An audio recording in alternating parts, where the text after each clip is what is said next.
Well, it's been over 2 years since the Nintendo Switch first was released, and it's been a pretty great 2 years. I definitely have to admit that this console has more hours of gameplay from me than any other console that I've ever had. Now, not as much as PC because I played only PC games for a very long time.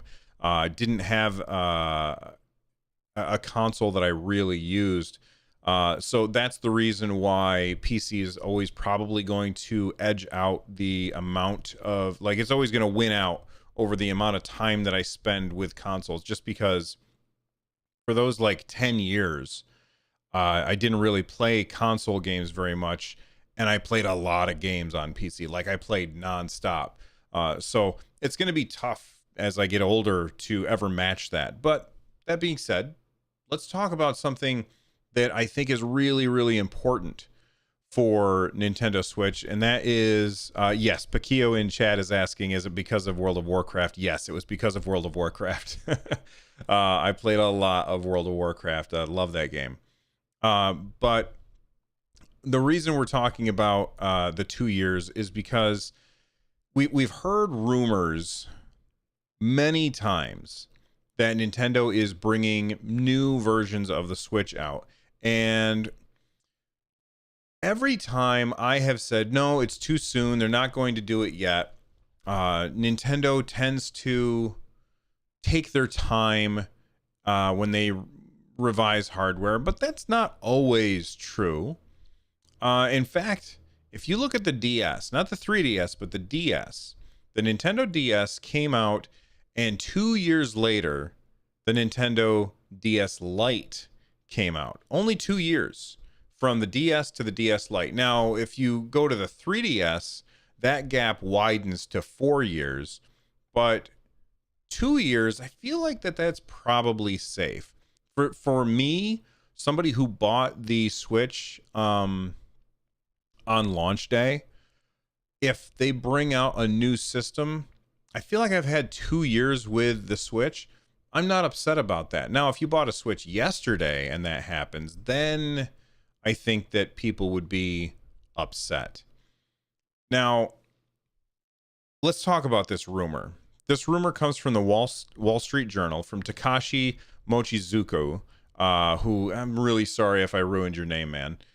He is basically like their Japan correspondent for the Wall Street Journal, and he's posted some rumors before. In fact, he's posted rumors about this before. But he recently posted on Twitter and in the Wall Street Journal that we should be expecting 2 new Nintendo Switch models this year at E3. This would be kind of huge for Nintendo to do that. It would very much accelerate sales for the Switch. Not that they need accelerating. Sales have been really, really good for the Switch. I'd covered Nintendo Switch sales for the last 2 years extensively. I'm not going to talk about it again unless there's like ridiculously huge news. But the Switch is selling like hotcakes, and this would only speed things up. And it would only speed things up because well, actually, let's talk about the 2 versions that the Wall Street Journal says that we are likely to get. They said that there's a possibility of getting a cheaper version of the Nintendo Switch. This cheaper version will remove vibration, so the HD rumble will be gone, and detachable Joy-Cons. Now, some might say, myself included, that HD rumble is one of those features of the Nintendo Switch that is really, really important, but at the same time, Nintendo doesn't really sell it. Like, they don't really point out, hey, this game has HD rumble.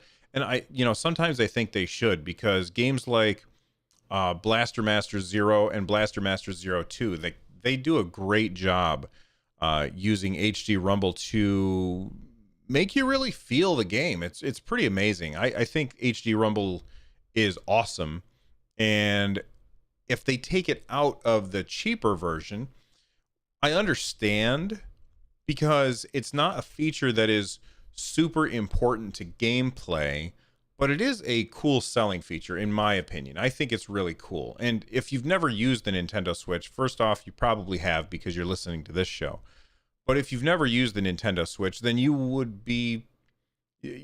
say, who cares about HD Rumble? It's not really that important. And you know what? At the end of the day, you're probably right. It's not super important, but I think it's a cool thing, and it'd be too bad that it's gone. Now, why would they remove such a cool feature?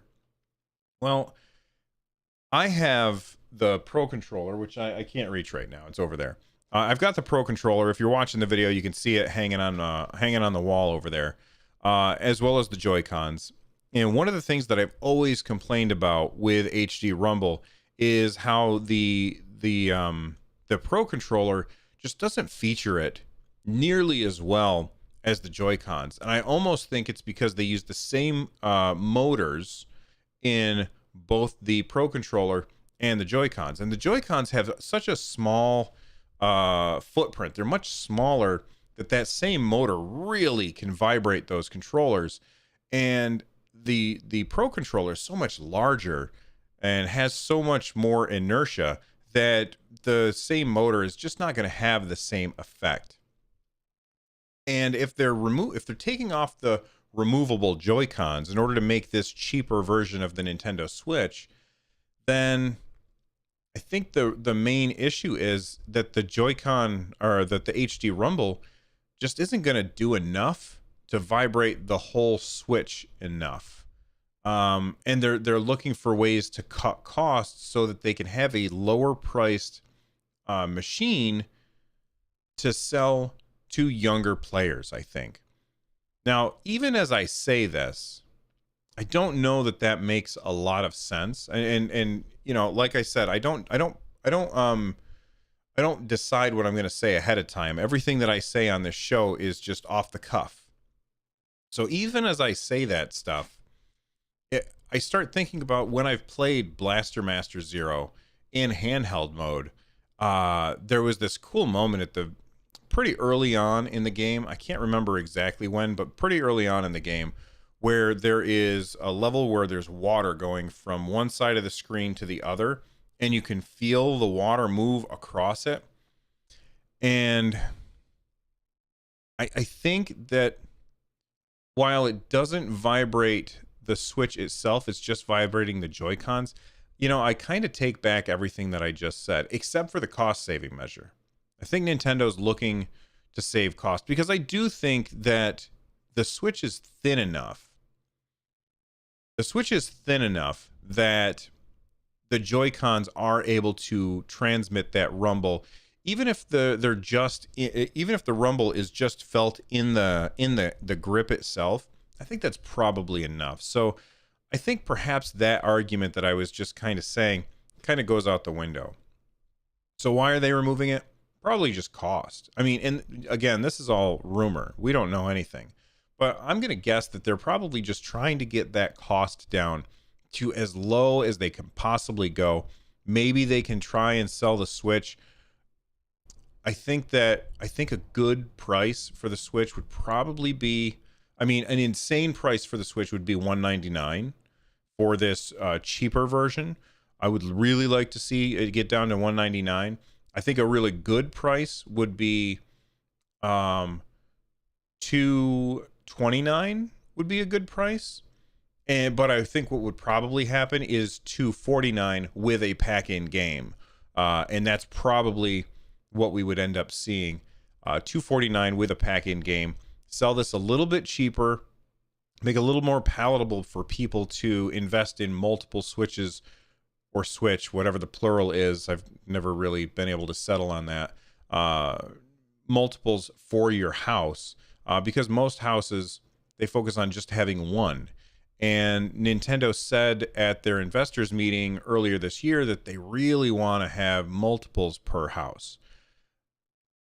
That's not the only Switch that's rumored about. They're also talking about a more powerful version of the Switch. Well, not necessarily more powerful. a version that has enhanced features that are targeted at avid video gamers. That's the quote from the Wall Street Journal article.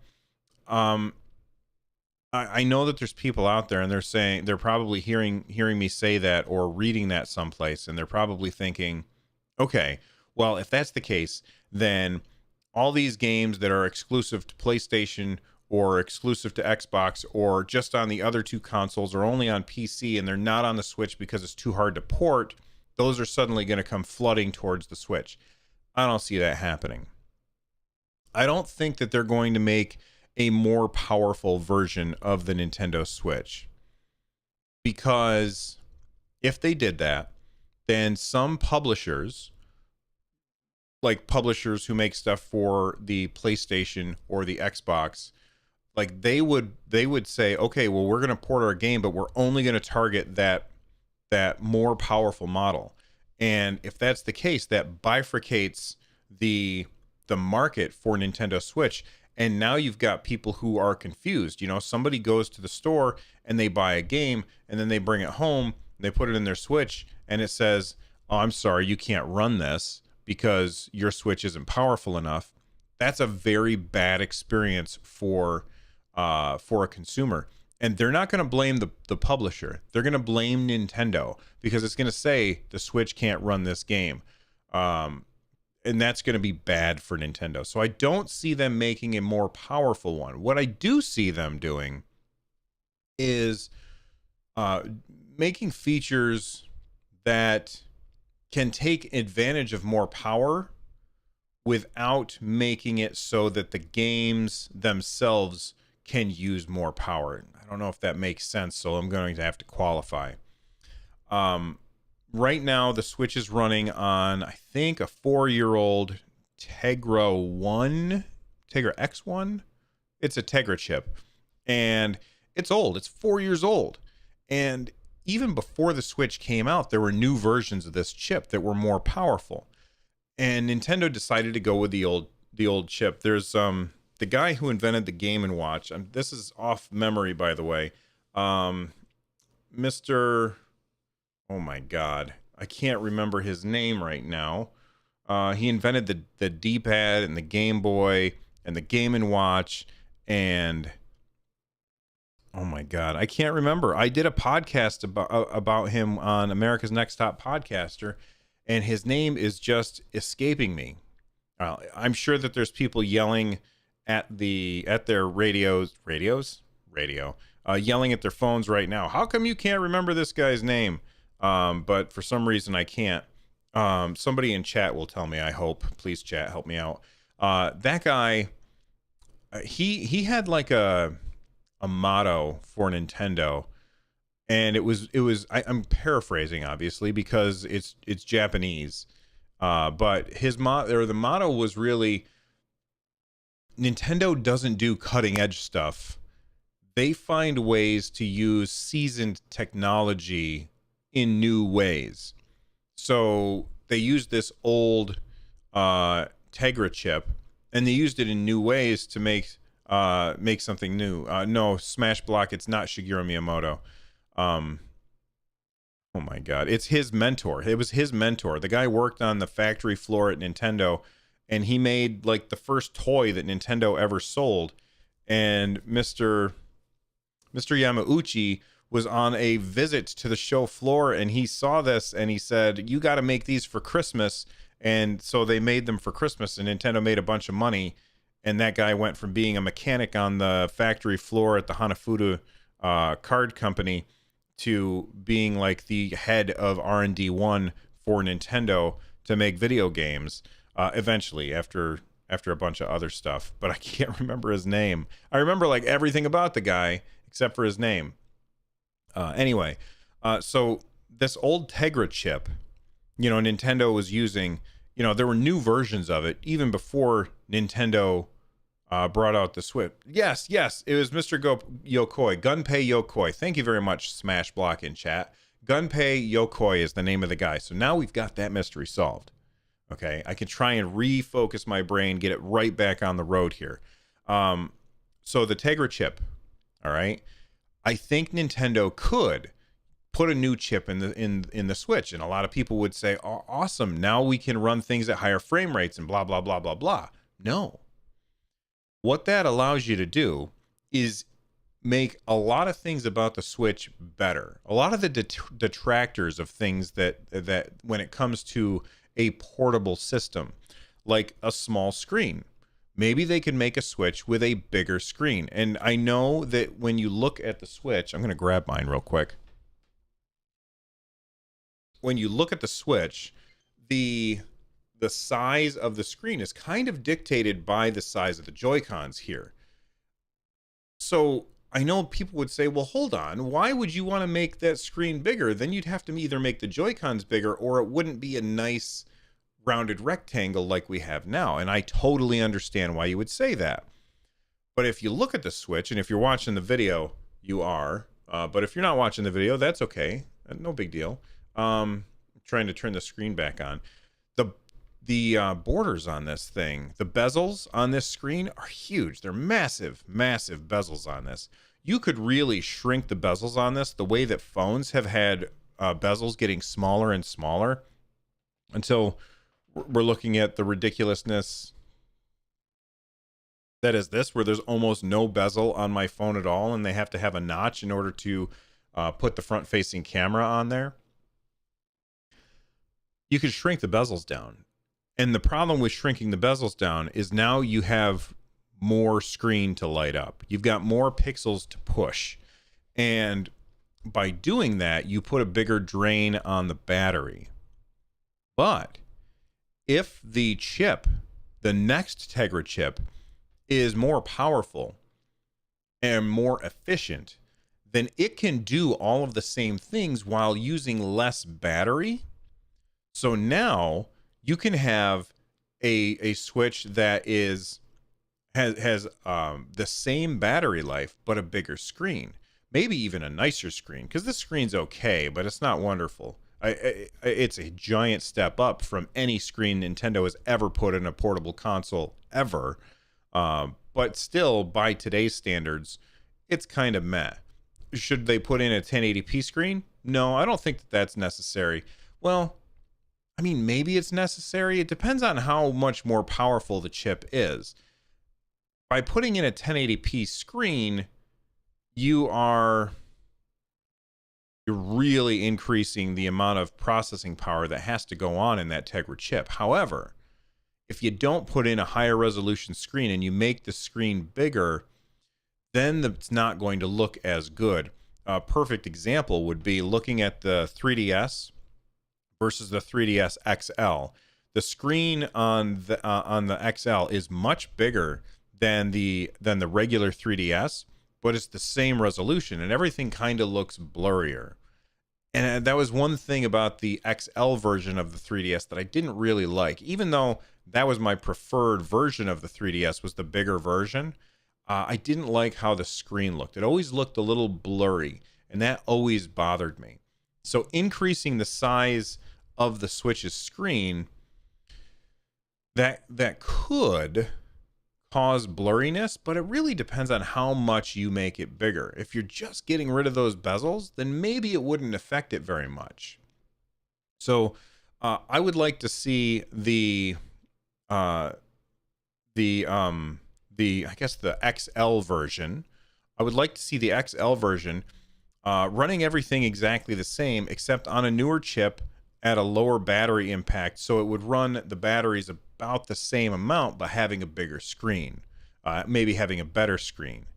I would love it if the light version, that's the version that I was talking about before, I think it would be great if that light version of the Nintendo Switch, the rumored Nintendo Switch Lite, if that used that same new chip, because it's probably better if they're buying all the same chip rather than having an older chip in the cheaper version, because that'll extend.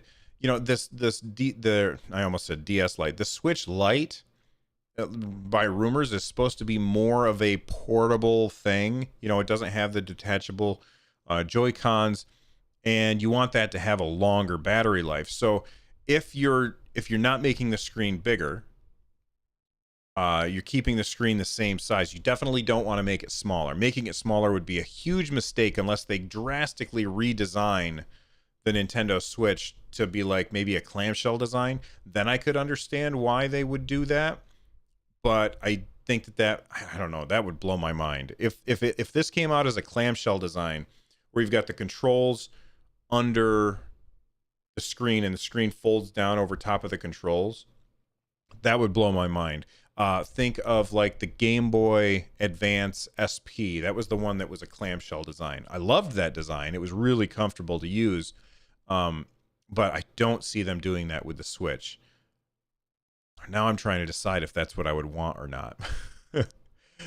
Anyway, I would want them to use that same chip to make this extremely long battery life for that. And I don't know. I want to know what you guys think. Are we on the road to a new Nintendo Switch, or is the two new Nintendo Switches, or is the Wall Street Journal grasping at straws? And we have to decide: is this called the new Nintendo Switch, the Nintendo Switch XL for the big version, the Nintendo Switch Lite for the little version, or is it some other moniker? I don't know, but it's very, very interesting, and I can't wait till E3 and we can find out what the hell Nintendo has up their sleeve. Or we could all be setting ourselves up for disappointment because the Wall Street Journal got us again. You know, a lot of people put a lot of faith into them, and sometimes that faith is misplaced. So keep your expectations in check, and always take all of these rumors with a grain of salt. Vaxer in chat says he thinks it's too early to make a new Switch. I disagree. I think right up until March 3rd would have been too early to make a new Switch, but it's been 2 years, and I think now is fine. I would prefer another year, but I think now would be fine for them to update the Switch, as long as all the games are compatible on all Switch, except for, of course, games that heavily feature HD Rumble, like 1-2 Switch. Like, you can't play 1-2 Switch on the Switch that doesn't have the HD Rumble, or actually detachable Joy-Cons. And honestly, I can't believe I didn't spend any time talking about the fact that that it's possible that we won't have a Switch without detachable Joy-Cons. That's really strange. And I know it's kind of part of their marketing, the way that things snap together. But it all depends. Like, this could succeed or fail miserably. And I think it all depends on how Nintendo does the messaging. And if the past couple of years are any indication, Nintendo has their messaging down. They really screwed up messaging during the era of the Wii U. They did a horrible job with messaging during that time. I think that they've got their messaging under control, and I think that they could make this work. But it's going to be a fine line. It's going to be a dance on the razor's edge. But I think Nintendo can pull it off.